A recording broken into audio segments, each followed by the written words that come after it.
special edition today with a very dear friend of mine. I mean, somebody who I consider a hero, one of my dearest friends, Pullela Gopichand. India has now won badminton medals. Do you now think India is there? India is there that India can in the history of world badminton. We've created our niche. Is that something that I can say with certainty?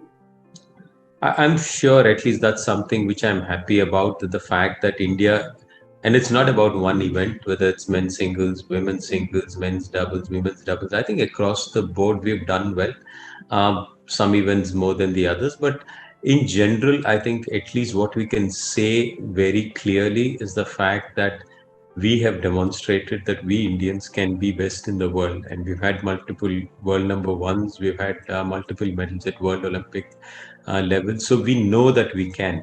How well we can do it, how often we can do it, is something which is also a matter which needs to be done from a systemic perspective. But at least the fact that Indians are built, because one of the big notions we had was Indians can't do it. In the sense, growing up, the thing was we are not strong enough, we don't have the stamina or the strength or the mental strength, or all of these things were spoken about.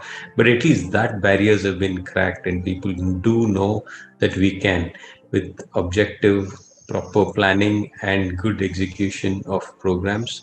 I'm sure we can achieve a lot more.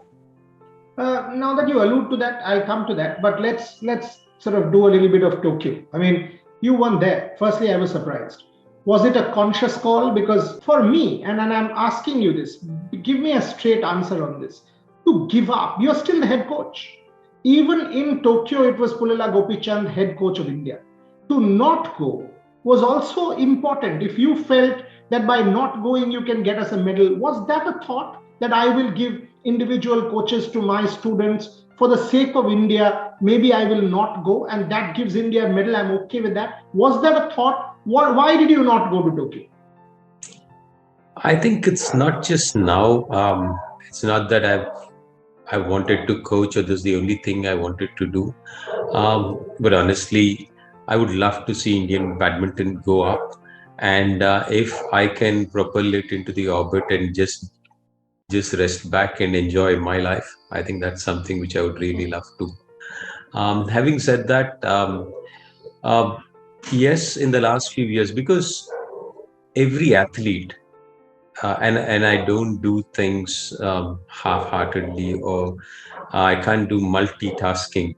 If I'm training an athlete, I'm obsessed with it, and it just affects my life all around, and it affects my players, my family, my friends, everybody, the institute which I built, all of these things. So when I'm actually training somebody, then it's totally focused on them. So whether it was 8, 12, 14, so 14, 16, 18, I think all of this at the back of my mind, I was trying to build a system. And thankfully, post Rio, we had an opportunity to have coaches and coaching coaches and programs for each of those. So we had an Agus who was taking care of Sai and Shrikant and the likes, and it was Park who was taking care of Sindhu, and they were important for me. Matthias was there taking care of Satvik and Chirag.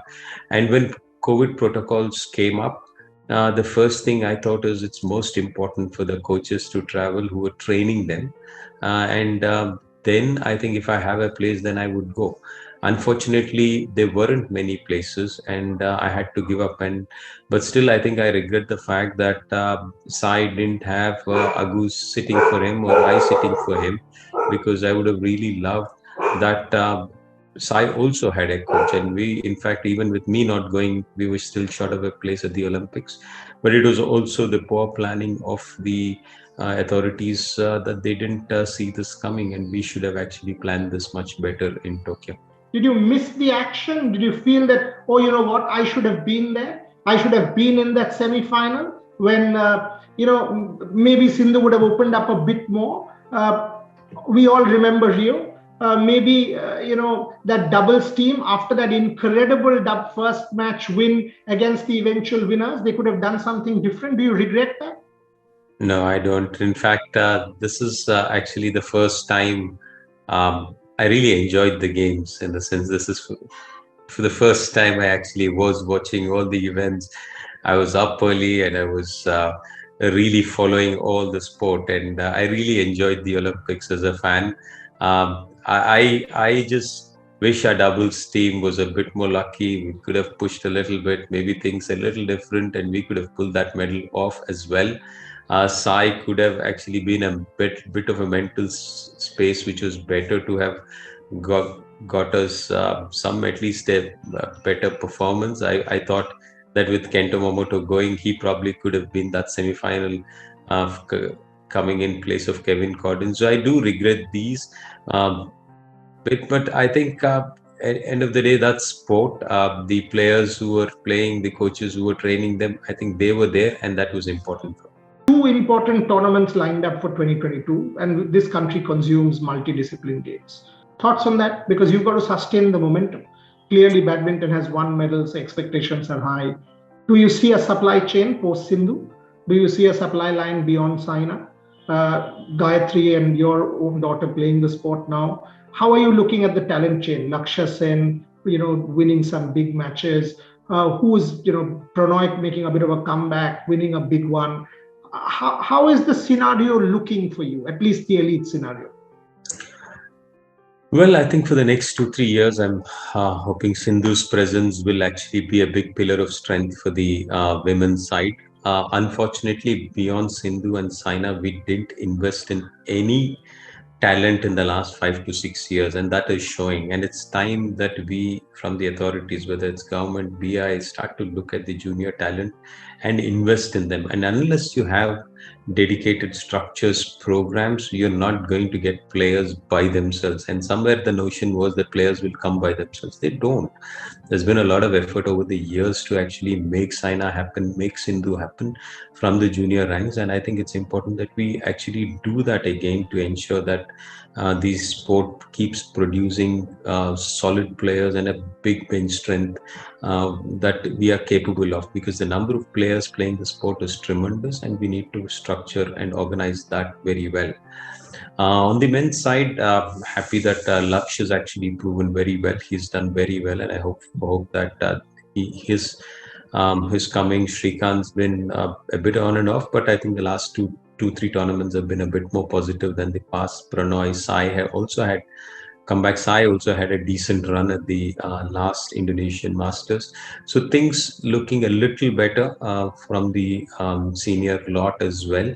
So I'm still hopeful of it. Satvik Chirag, definitely a huge chance. The younger doubles players who've been doing well, and I'm positive about it. So I think we have a good chance at these events, but we just need to work a lot harder to ensure that our junior bench strength grows, and a structured program and dedicated coaches are given to them to ensure that we are actually producing players after players. Somebody like you, you've got to eventually, your legacy will also be not what the number of medals that you've won for India or helped win for India, also what you set up something that will give India medals for the next 50 years, and more importantly, change the mindset of this country. That's how we would want to remember you. And this is also a new platform. Revsportz believes in that journey. Sport legacy pride is what I believe in. So, whatever way I can help you, we can help you on behalf of this platform. We're there for you. Anything and everything, we're together. Good or bad, we're together, more in bad. That's always been the case, and it'll never change. You've always been a great supporter, a personal, hero of mine, and I make no qualms about it. So thank you very much for being who you are, and more strength to you. And there's plenty to do together going forward in 2022. Thank you very much. Thank you, Golia. Thank you so much, and all the very best.